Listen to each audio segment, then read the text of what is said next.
The flash modifier you already own. Why not start off flash modification with something that you actually already have, or at least you should have? Because our last accessory is going to be our light modifier, and it's just going to be a simple Westcott Photo Basics 5-in-1 40-inch reflector. What I would do is I would use a Scrim. This Scrim, in our standard 5-in-1, this is the inside of it. This is just the inside Scrim of a Westcott 40-inch 5-in-1. We have hounded you to go out and buy a 5-in-1 reflector, or at least multiple 5-in-1 reflectors. And by the way, the one that we recommend is the Westcott 5-in-1 because for the price, you're getting something that's actually durable and has good quality to it. But hopefully you have that by now.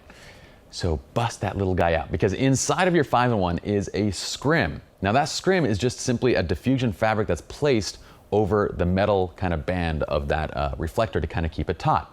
If you do not happen to have a reflector, well, number one, go onto Amazon and buy the Westcott 5-in-1. Number two, in the meanwhile, run to your cloth store and grab diffusion fabric, which we talked about earlier.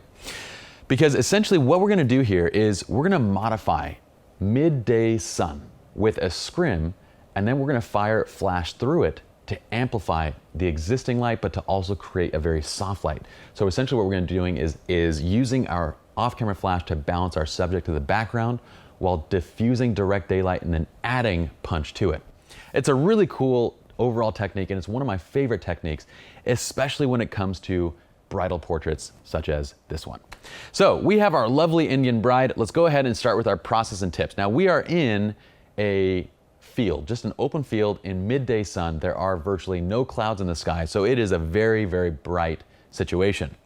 We place the subject so that they're facing into the sun, okay? So you can see the sun at this very top shot is coming top down from left to right, and you can see that it's still very high up in the air. So we have her facing into the sunlight. Now for composition and attributes, we're using f2.8. Why? Because I want to shallow depth of field. I want that background just to be like that kind of milky blue and just not really show any detail. I want the focus on her, and I also want a little bit of soft focus, meaning that I want the eyes and everything to be sharp that's on that depth of field, but I want the depth of field to be so shallow that skin detail and kind of other areas that are in front or behind get softened a little bit by that shallow depth of field. So we're at f2.8. Now f2.8 in midday sun requires what? We require either high-speed sync or a 3 or 5 stop neutral density filter.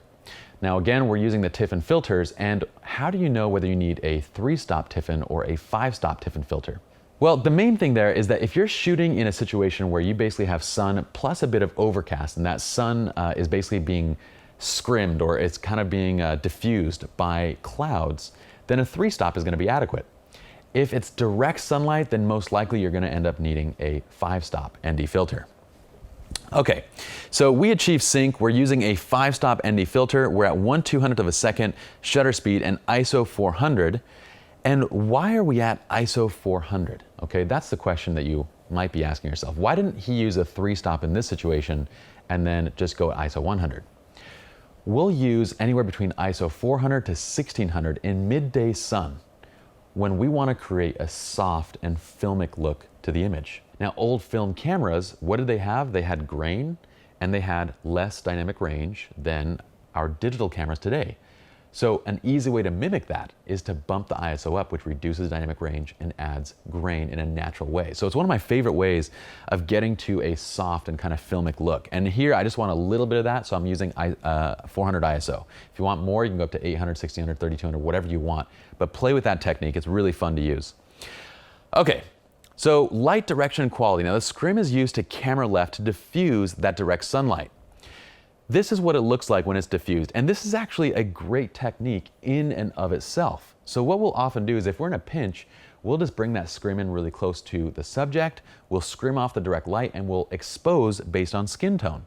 Now this shot you can see is actually exposed based on the background, or what we want the background to be, so you can see how much shadow there is in the foreground. But that's okay because we intend to add flash to this shot to balance it out. But when you expose for skin tone with just a Scrim, you end up getting this really bright and kind of beautiful airy look just in and of itself. So that's a great technique just by itself. With the flashes, what have we done? We've placed 3 Photix Metros, these guys. We placed it on our little speed bracket. So we have that 3 bracket, and we place it on there, and we place it right behind the Scrim. So now essentially we have the Scrim that's shearing off that direct sunlight going to the model's face, and then we place the flashes behind that, which are gonna fire into the scrim. So the flashes are gonna amplify, essentially, the existing light that's already present. So look at this. If we didn't have the scrim in place, this is the light that we're gonna get, right? If you actually analyze, this is pretty dang similar to this. Now, the light height is just a little bit different, but as far as light quality goes, they're very, very similar. But height-wise, our flashes are just a little bit lower, of course, than the sun would be. Hopefully you understand why that would be the case. I do not have a 1,000-foot boomstick. Actually, I would only need like a 20-foot boomstick to get it up high enough, but that's neither here nor there.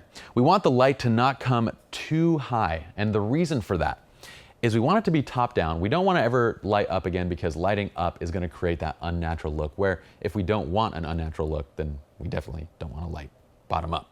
But we do want it top down, but not as extreme as the sun. And you can see exactly why from this top shot. Do you see how her eyes are not lit by the sunlight?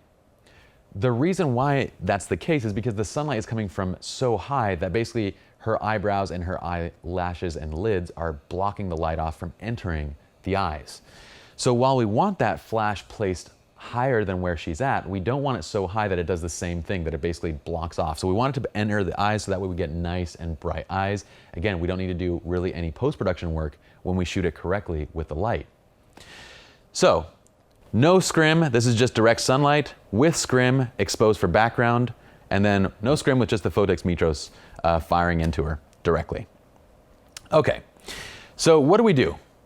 With the scrim in place, we're taking our test shot and we're gonna tweak the ambient light level to basically get the background and the flash to the right balance, okay? We achieve that balance at 1/200 of a second, f2.8 ISO 400. We're at 5500 Kelvin with a 5-stop ND, 3 Photex Mitroses firing at 1/2 to 1/4 power through the scrim's diffusion fabric. And we get this balance. That is the balance I want. We have this beautiful, bright and airy sky behind her. We haven't lost any detail behind her. We have her brightened up. She's the brightest point in the image. We have beautiful light coming into her eyes. Why? Because we place the light coming top down, but not so high that it blocks off and we don't enter the eyes, with that light. And we get a really great image. Now, I love the white balance and the color at this 5500 degree Kelvin look. It has a beautiful warmth to it. I don't need to do any gelling or anything like that. It looks fantastic. And what we want to do is we want to match that ambient light. If we did, what we're trying to do here is we have the scrim, which is shearing off direct light from the sun, but we're not cutting it out. It's still there. So I don't want to flash over that existing light with a different color light. I want to match that light source. So I'm using ungelled flashes because I'm matching the existing light of the sun in that scene, so we get a beautiful balance. Otherwise, if we gel or do something, we're gonna get mixed lighting because we already have an existing light color that's present in the shot. Okay? Once we get that, we pose, we frame, we shoot. We pose the subject in a couple different shots. So I'm kind of doing some close-ups, some further back. So here's the one that I have on her where she's kind of holding on to the dupatta, which is the veil piece of her dress. And basically what I like to do with that pose is make sure that the hands are staggered. I don't want the hands in one place because it looks posed and it looks strange. So I use very soft wrists and I have her holding onto it in different places, gazing right into the camera, and then I bring both hands up to it. We get in close, we show off the ring, we show off the eyes and the makeup and the jewelry and everything about this. I just love the look of the shot. It has this beautiful soft look, and we're lighting kind of loop light, right? It's close to Rembrandt, but it's really more loop lighting because we don't have the light cut off from this side. So we have a little bit of loop right there. This is really more loop right here. So this got a little bit more directional in between there as we got closer.